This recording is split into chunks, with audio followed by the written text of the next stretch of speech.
Do you want it that way or that way?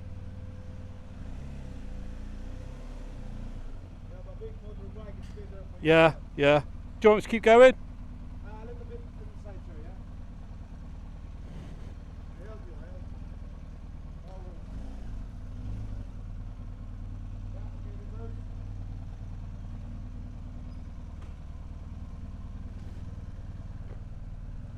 Okay.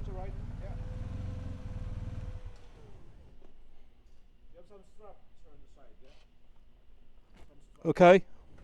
Am I doing it myself? Yeah. All right.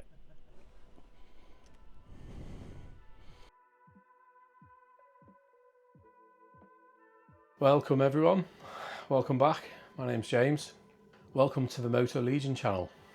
So this is a relatively new channel. So if you like this kind of content, please subscribe and like the videos, and maybe drop a comment in the comments box. It'd be good to hear from you. So this is a new video series that I'm pulling together, and it's of my 2025 motorcycle tour. It's 10 nights. I'm going to be riding solo, and I'm going to be camping for most of, if not all of the trip, ideally. So it should be a good one, this.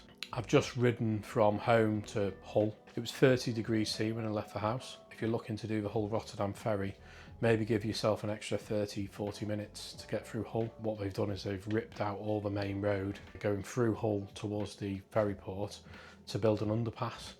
And there was quite a bit of congestion today, so I'm glad I didn't leave it too late to get here. I am on the Pride of Hull, and I checked in.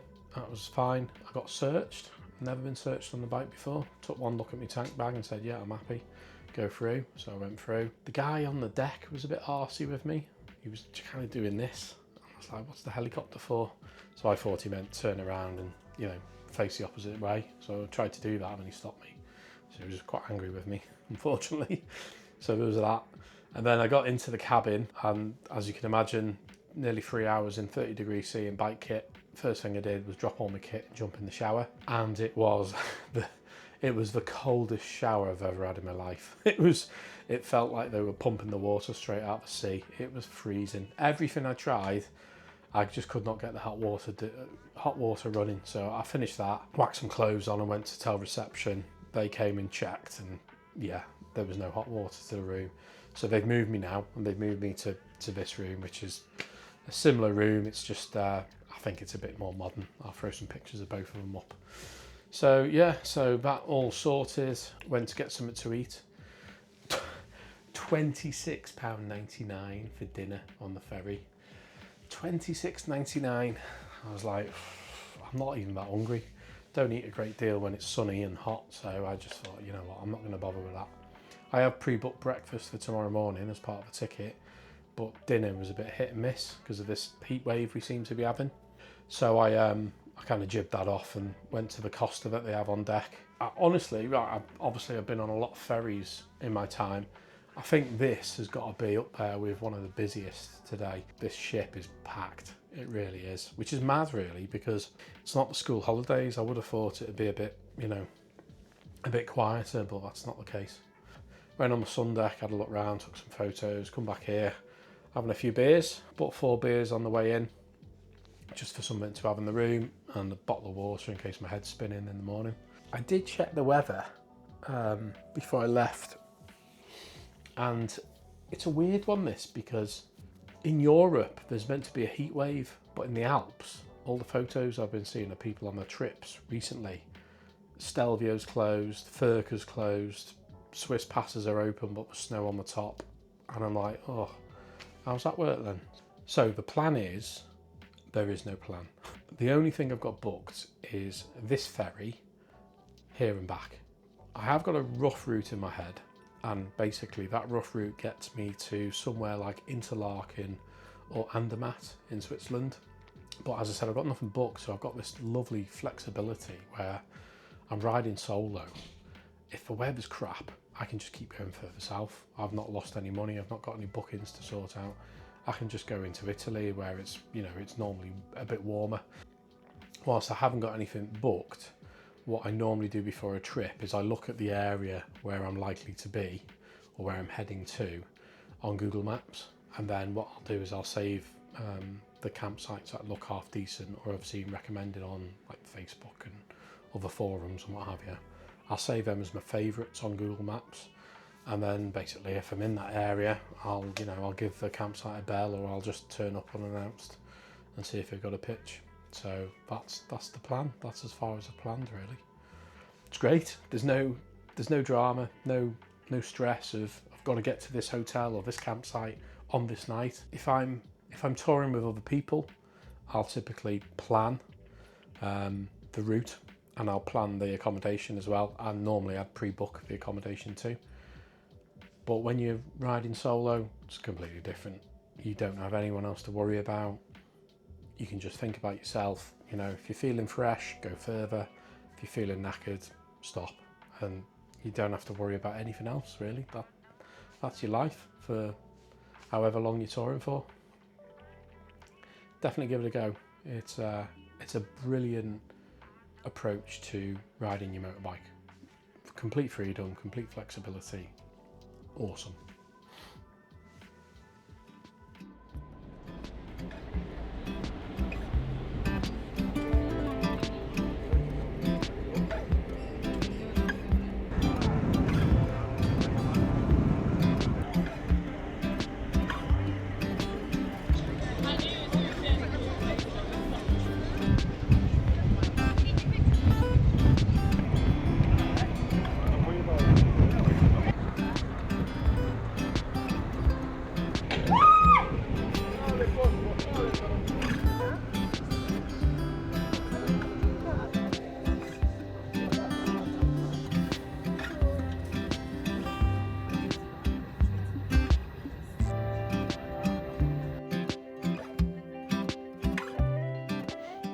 Morning everyone, day 2. I've just had my breakfast. The sun's out, it's dry, so don't have to put my waterproofs on, which is good. So I'm just waiting for the call now to go down to the bikes. There's 2 things I need to do. One is I need to add Switzerland to my travel insurance. So it's the area I'm aiming for, and I forgot to put it on my list. Don't ask, I just kind of had a few beers before I did it on the boat on the way here. That's naughty, do it before you get on the boat, ideally. And the other one is my route app is not displaying the maps on the CarPlay, so I need to sort that as well and work out what's going on there, because I did have some routes penned for the Swiss Alps themselves and I can't see them, so I'll have to find a way around that as well. So that's priority number 1, and then priority number 2 is obviously getting to Germany, get a lunch stop somewhere, and then head down towards Switzerland, around that B500 area on the way, which is probably likely where I'm going to stop.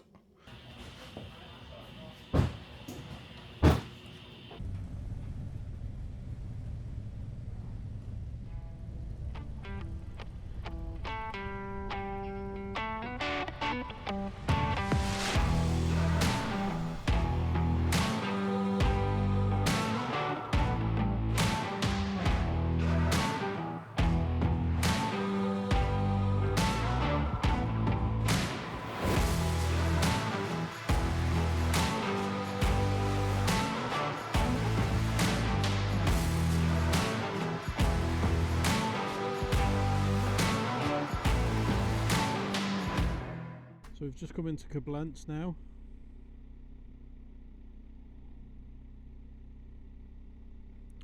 And Google Maps has taken me directly to what I think is a motorcycle car park on the river. And it's currently 2 o'clock, so that's about right. I stopped for something to eat at a service stop. I got stuck in a bit of congestion, but nothing major.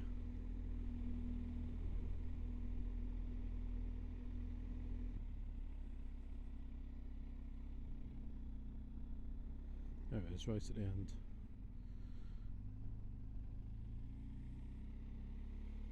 Lovely jubbly.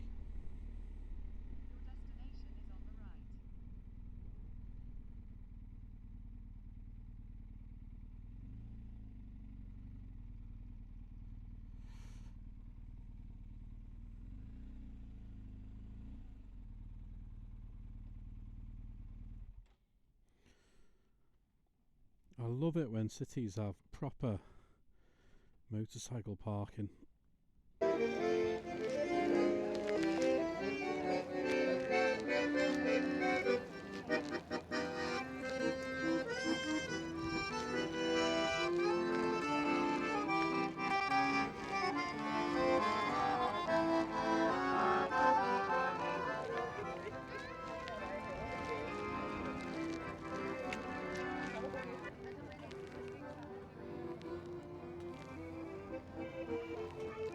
That's awesome, isn't it? Looks like you can go in there as well. Probably should have done a bit more research, to be fair. So I'm at the place now where the Moselle River intersects with the Rhine River, which is just here. I'll just spin it around now. Just tagged onto the back of a tour group, and they were saying they had to move people away from here because the rivers started getting deeper. So this is the Moselle River, and apparently that bridge in the distance there was built by an archbishop because in the 1800s Trier and Koblenz were fighting each other, and he needed a way of moving troops into the town quicker, so they built that bridge purely to bring military into the town to defend it when Trier attacked. That's what I heard anyway. And then that is the Rhine. So this is the Rhine River. Got cable cars go across it.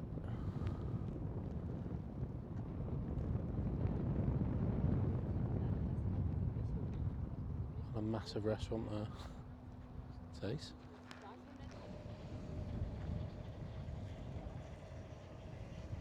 It was a nice stop at.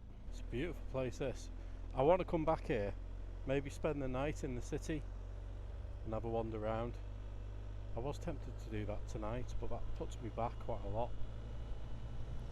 So I did check, and it'd take about 8 hours to get to Andermatt, which I don't fancy doing. It's meant to be hotter tomorrow as well. So I'll press on. I've put in one of those campsites that I found before I went on this trip. Should get in just before 5 o'clock. Right, so let's get out of Koblenz, let's get on the open road again, go to this campsite. The one I'm going to has got a restaurant, so I'm hoping it's still open by the time I get there, but if not, I've got my boil in a bag wrap packs. I can eat one of them, so that's no drama.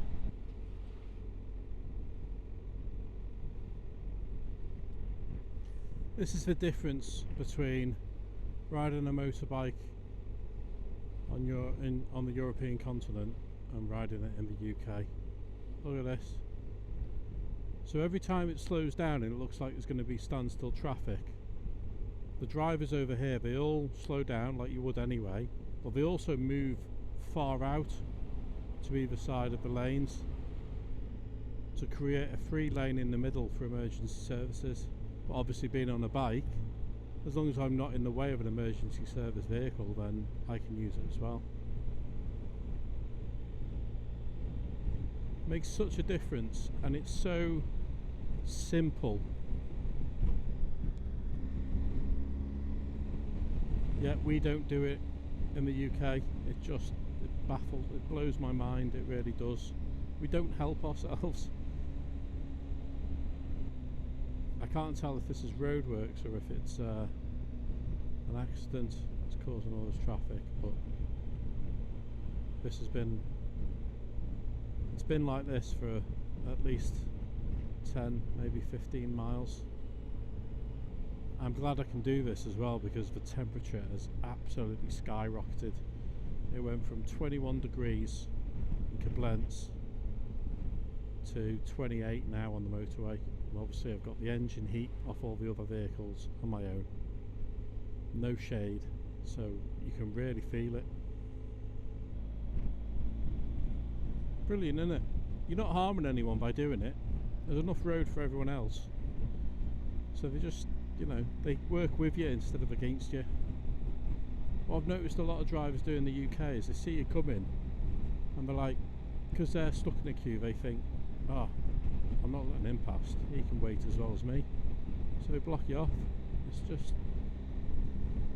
just daft, childish behaviour. Right, 6 minutes out from the campsite, so I'm not far now. I have been keeping my eye out though for places I could possibly wild camp.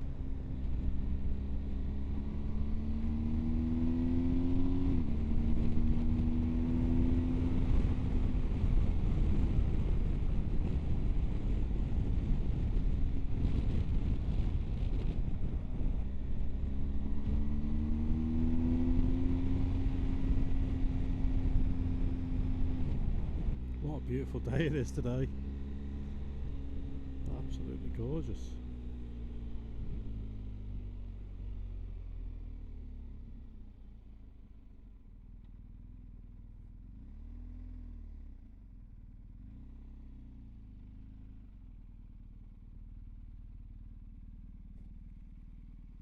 Uh, 100 meter and then right there. okay, The reception is there. thank you. Yeah, vielen Dank. Oh, it's steep coming down here.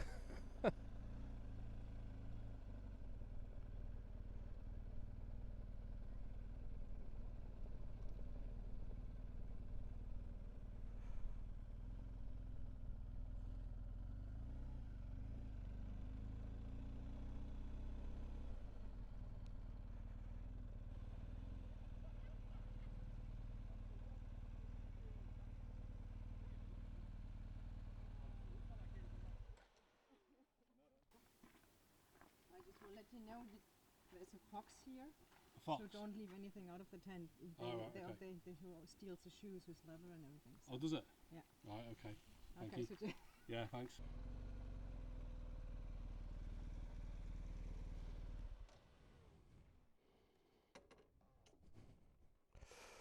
Oh.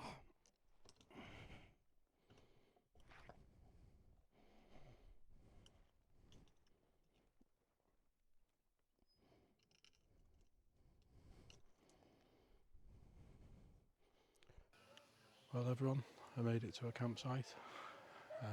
This is one of the campsites I found before the trip, so I knew I was going to end up around this area, or I had a good idea of it anyway. So saved a few to my favourites in Google Maps and came to this one. So this is 2 hours south of Koblenz, so I'll just show you around quickly. Been here a few hours now, pitched up, had some tea, had a shower and all the rest of it, and I'm going to hit the hay in a minute. So I decided to go for normal pitch, no electric hookup. So I ended up here. It's quite nice actually. A few other people here. I think most of them are in the pub, which is that yellow building there just behind that tree. So it's quite steep getting down here. Campsite's on a hill and there's loads of different levels. So there's people up there as well. I think there's another level above that too. One of the ladies here warned me that there's a fox that likes to chew on people's boots, so I've had to hide everything under the tent. But that's it, that's where I am there, this field.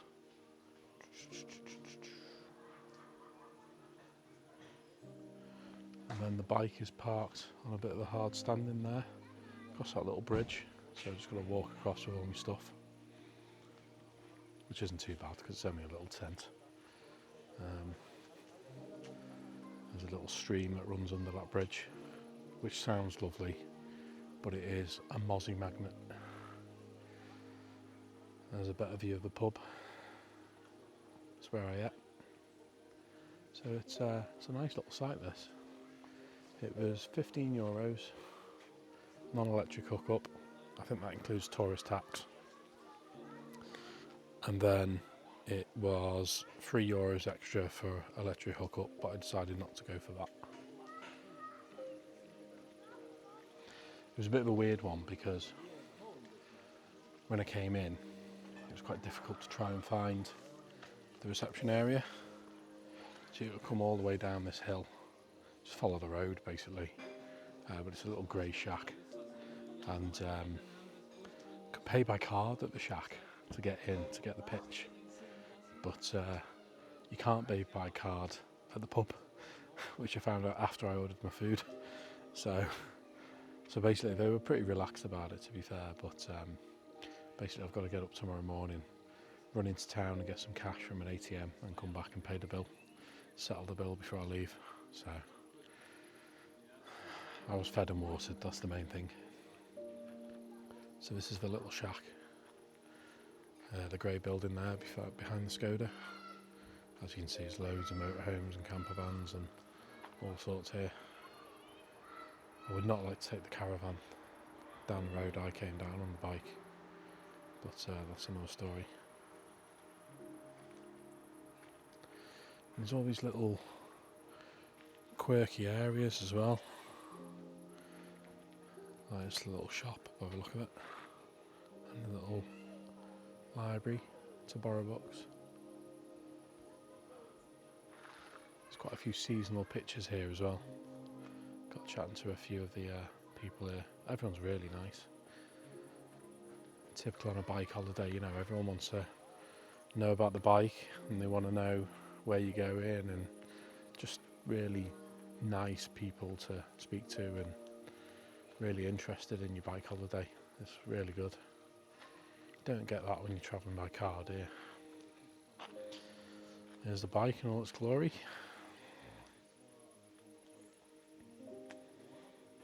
So it's quite handy having this hard standing, to be honest with you.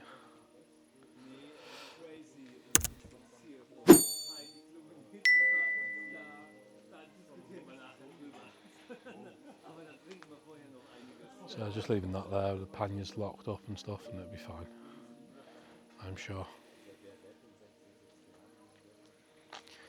And then we've got this little grey cabin right in front. What he told me was that's to keep drinks cool. So it'd be ideal if I had some beers. And then drinking water tap right next to the campsite where the tents are. And then the little wooden bench under a tree there as well, which was nice. When I came here, it was blasted. The sun was blasting. It was really hot. So I sat under that tree for about 5-10 minutes to cool down before I actually started making camp. There's my little green tent at the back there. It was a shaded corner when I came. So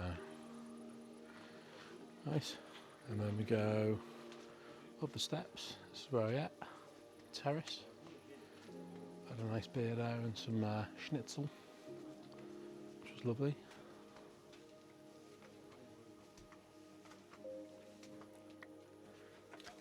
So they give you one of them buzzer tokens at the bar. When it buzzes, you go get your own food. And then this is another bit of the campsite as well. I won't go into the pub because it's really busy at the minute. But have a quick look inside. It's done out like a proper German pub. Big menu.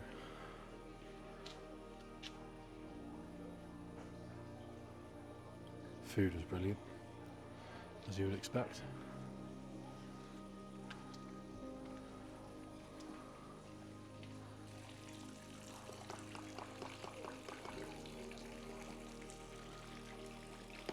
More caravan and motorhome pictures up that way. And then round the corner here is Revolutions. So we've got a laundromat there. I think it's free actually. Yeah, I can't see any money dispensers. And your toilets and your shower.